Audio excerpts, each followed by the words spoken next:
So I've paid, but I couldn't get the papers back, so we have to move. With all this activity going on, I didn't fancy it. I don't mind recognising Wasps. Here we are waiting in the round. Bye bye, mast. Sete. The Mediterranean Sea.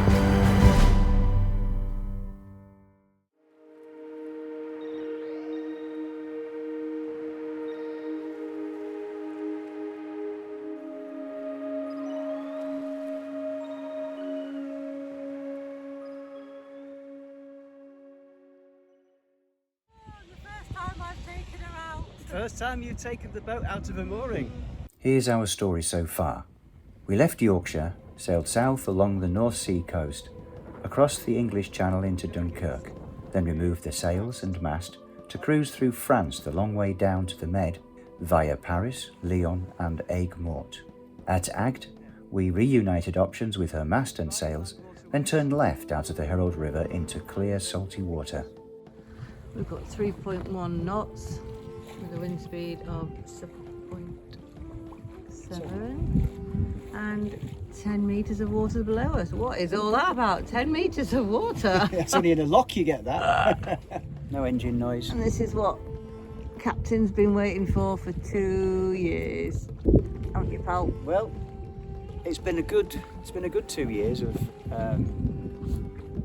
inland waterways. And we're just going over there to Cap Dagda. Not very far today. We are getting our bearings once again. Getting used to how everything works. I'm filming because Sheena's at the helm.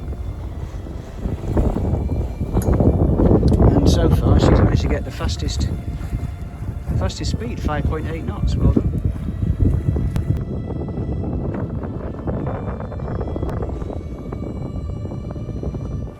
5.6, 5.7.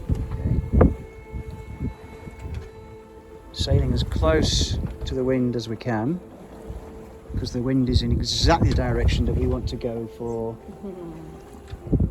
our overnight stay. As is typical, wind has just dropped to 8. Oh dear. I don't want to switch on the motor, I just don't want to do it. Well, sometimes you just have to. Oh. Don't we? It's just that white building there, Sheena. It's this white building here. Can you see anything?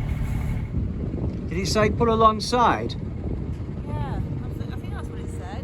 Go alongside the Long Quay Aquile running northwest from the Capitan area outside the rock ballasting. Right. And report to him for a berth. Okay. Beating a course to wind would double the direct distance, but after refitting and rigging the mast, it was a good shakedown sail. Our good family friend Helen drove from Carcassonne for lunch and a catch-up on board, affording us a break from boaty tasks before evening sundowners and eventually dinner ashore.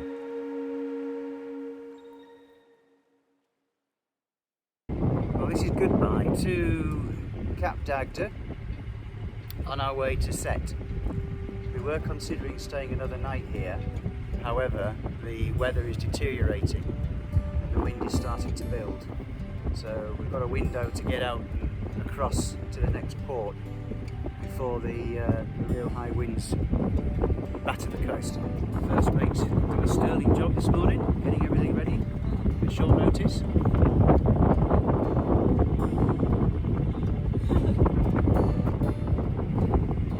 I know, the weather forecast changed. We checked the weather forecast yesterday and it's changed dramatically since yesterday. We are going to test out the reefing probably today. So we're now moored up outside the captainary and I've got to go and get the papers because they hold those as security, so we didn't wander off without paying. How rude. We wouldn't do a thing like that. And here we go for paying at the captainary.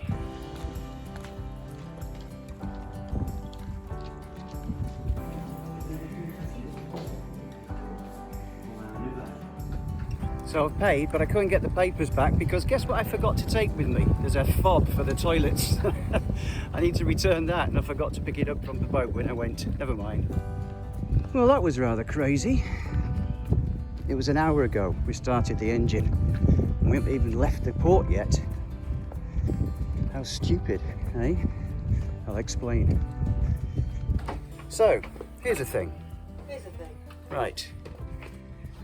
What the lady had done was read the weight of the boat and put that down. Oh. Okay? Oh. So they admitted that they'd made a mistake. Right. Right, so I said, great, here's my card and we can do a credit on it. Yeah. Non, monsieur, non, pas possible. Pardon? So they can't repay the amount that they owe us by card or cash. It has to be a cheque sent by post. What? I know, just How much? go figure. Just under 18 euros. Oh, that's ridiculous. I know. Put your hand in your pocket. We can pull out 18 euros and sort it out between you. No, can't do that. But they should be able to put a refund on a credit card. Oh no, since Brexit, apparently they can't do it. What? I know, what an absolutely stupid excuse. No way. I said, look, we've been in France. I said, we've been in France for 2 years and never had a problem. So I'll be sending a strong email. So we won't get it? So we started the engines an hour ago and we're still here. I've made a cup of tea. All right, okay. Okay, we're going to put the mainsail up in the shelter like this on the boat.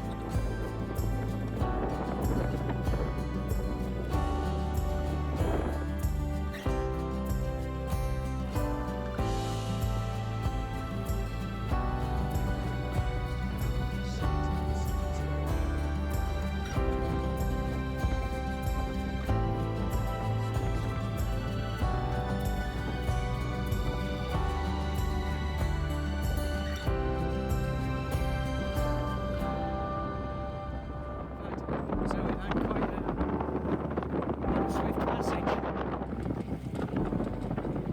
We're about to enter the harbour of Sete, which is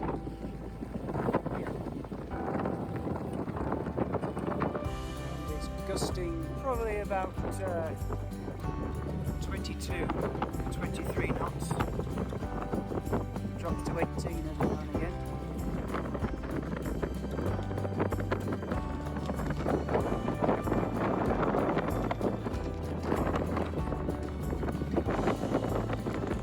So we have to move from G51 to F85.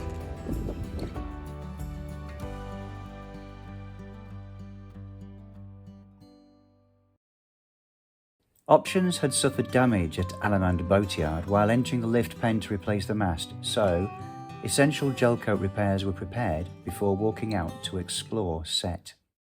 Above the marina pontoon on the protective sea wall, this unremarkable plaque commemorates an extraordinary and world-changing exodus involving thousands of people. The 1917 Balfour letter to Lord Rothschild expressed sympathy for establishing a national home for Jewish people in the Ottoman territory of Palestine, without loss of civil and religious rights for existing communities. The population demographic at the time was about 90% Arab. In 1918, following the defeat of the Ottomans at the end of the First World War and breakup of their 600-year-old empire, British military administration governed and occupied the territory, initially with Arab support for eventual independence. In 1923, the League of Nations mandated Britain with responsibility for the administration of the Palestine and Transjordan territories, with the intent to negotiate a peaceful homeland agreement for displaced Jewish families from Europe. With partition on the agenda, it was an impossible task when promises broken and choices made gave rise to continual unrest, riots and fatalities. Meanwhile, Jewish immigrants continued to arrive in Palestine and internal conflicts raged on until the start of the Second World War in 1939. The Allied war effort secured peace in Europe on VE Day 8th of May 1945, and again, hundreds of thousands of people needed new homes following destruction caused by land and air battles. In addition, Jewish families, persecuted by the Nazi regime and released from concentration camps, needed new homes and somewhere to plant their roots. Political figures lobbied for their ancient religious homeland of Judea and Samaria, areas within Arab Palestine. The January 1946 survey of Palestine for the Anglo-American Inquiry detailed the problem of scarce land allotment suitable for sustaining the lives of the anticipated influx of new Jewish settlers in the Arab regions. Arab leaders had been promised they would still have vast areas of land to govern, and Jewish leaders were promised the same. Both sides stated they were being unfairly treated, and yet still more hopeful immigrants attempted the dangerous journey. Restrictions on the number of immigrants arriving into Palestine were imposed to control overcrowding, suffering, and Arab resentment. Britain used Royal Navy vessels to engage with and divert immigrant ships, some of which attempted to steam through and beach, allowing hundreds of passengers to avoid detention and consequential return to Europe. This brief backdrop skims the surface of the complex problem, leading to the secret exodus of thousands from Sete in 1947.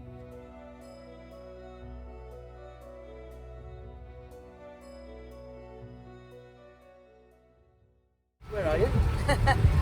Sete. Sete. Eating Anchovies. anchovies. Oh yeah, it's lunchtime, so we've got to have a bit of wine. Well, we haven't had, have we? First lunch we had with a bit of wine.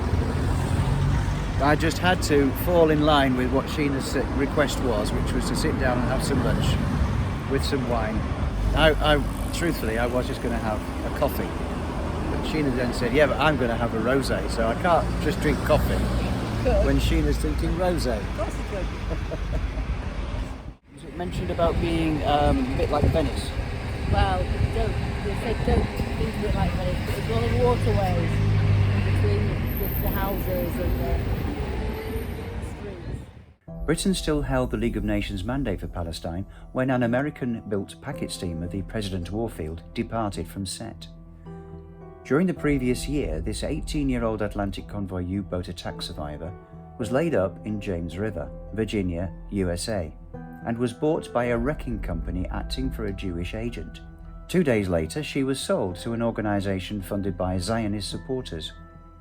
Following repairs and conversion from her wartime use to accommodate 600 men, the ship set sail for Marseille in February 1947, but after a severe weather incident was towed back to shore for more repairs.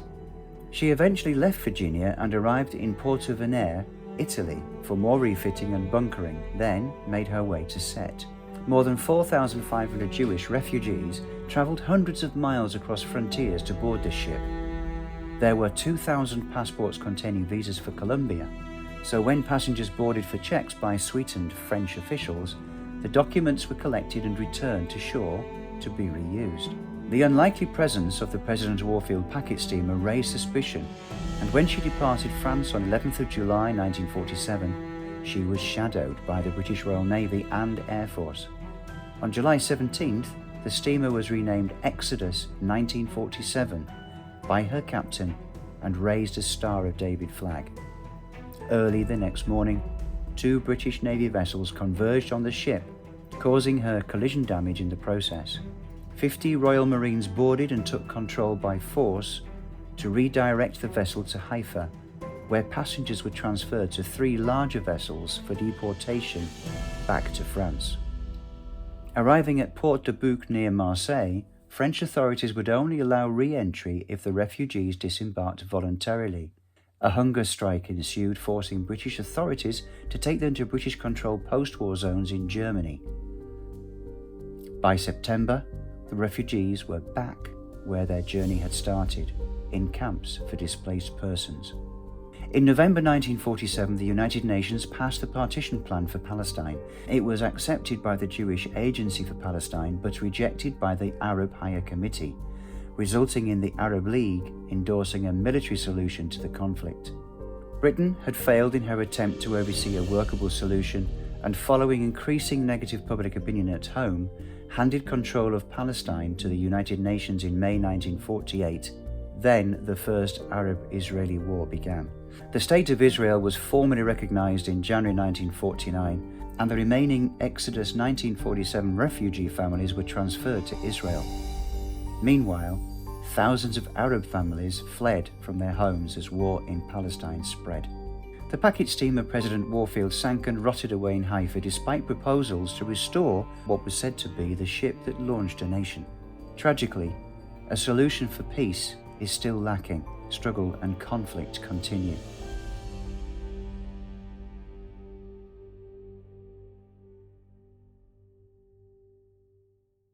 After our unusually relaxed but poignant lunch, we returned to options with tasks in mind, including removal of rust spots caused by flaky paint washed off an old steel barge directly onto our deck at the boatyard.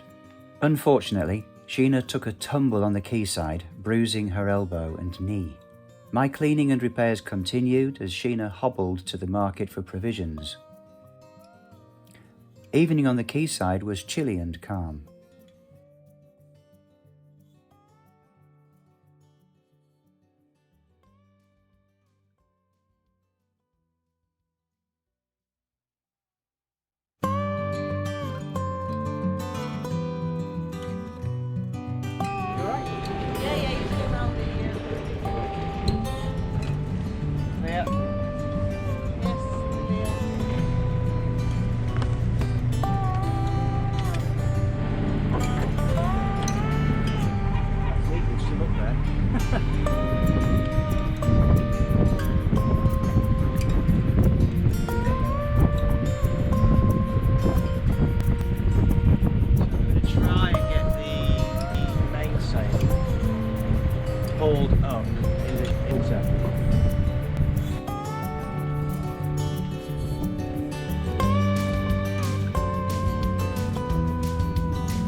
Our intended stopover at Carnon Marina was thwarted. The marina was not accepting any transit boats that day, so we called ahead and pushed on in front of a rain shower toward the next port. What? I said that's where we've come from, behind us. Carnon Plage. And that's where we're going to. That's the Grand Mott. There's nothing to tell me I can't go where I'm going. I don't want to get in the way, so I'm going to go around them, which means that we're going to have to tack to get back in.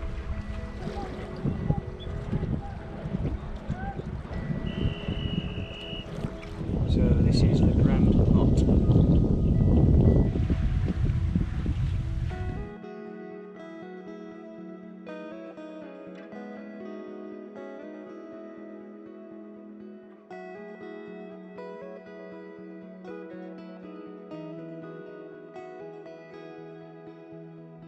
When we were cruising west to Agder on the Sete canal, we passed Carnon, so we cycled there to see the canal from a different perspective, then headed for the beach.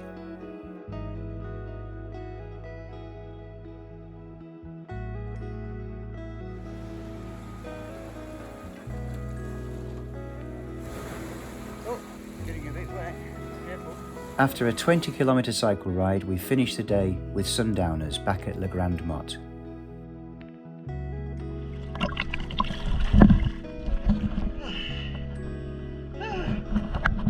It's a bit chilly. Well, here he goes again. We have a problem with the log, so we don't know how our depth is because the depth sounder's not working. So he's going to have a little go and see if he can clean it.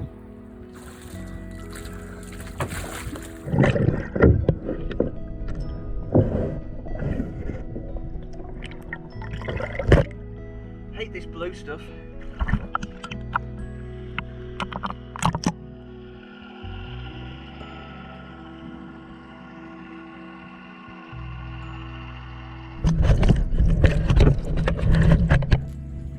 What a shame I didn't manage to film you getting out, because that was really interesting. It'll just clear itself eventually, won't it? But there's no barnacles on the bottom of our boat, which is good.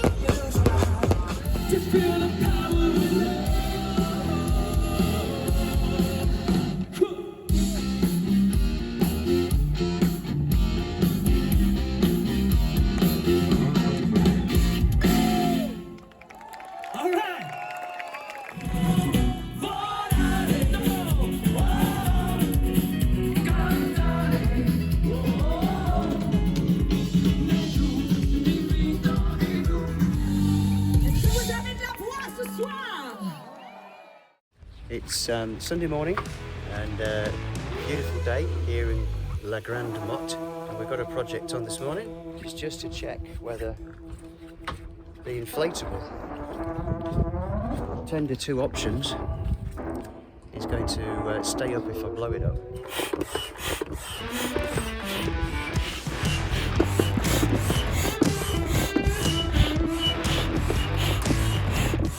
It'll take a while.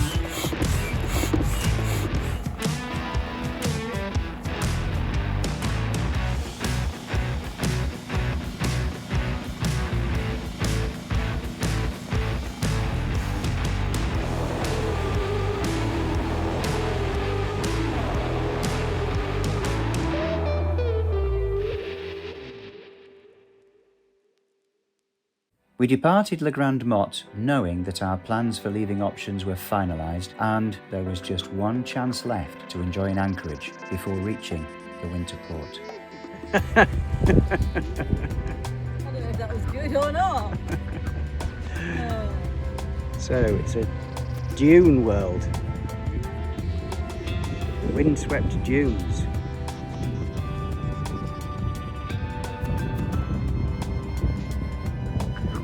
Not quite the white sands of Whitsundays, but it's still pretty good. Nice little beach we had. Go back out to our boat. Sandbar. Somewhere out there.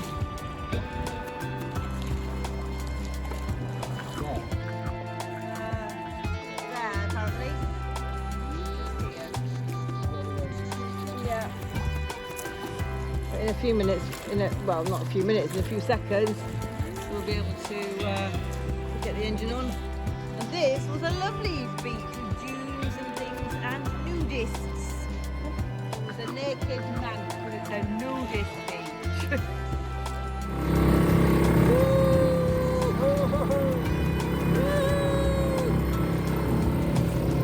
Thinking I like it, really.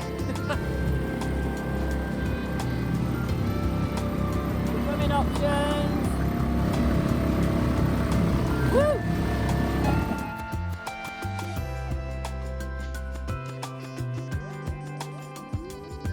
Sunset evening.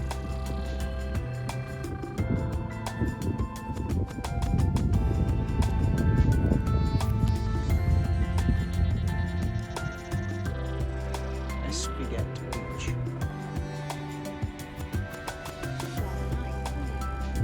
What was that? It's rather nice, isn't it? Yes, it is. It's a lovely view. Calm down. Oh yeah, yeah. We've got dragonflies. I don't mind dragonflies. Wasps. I don't like. It's definitely calm down. Yeah.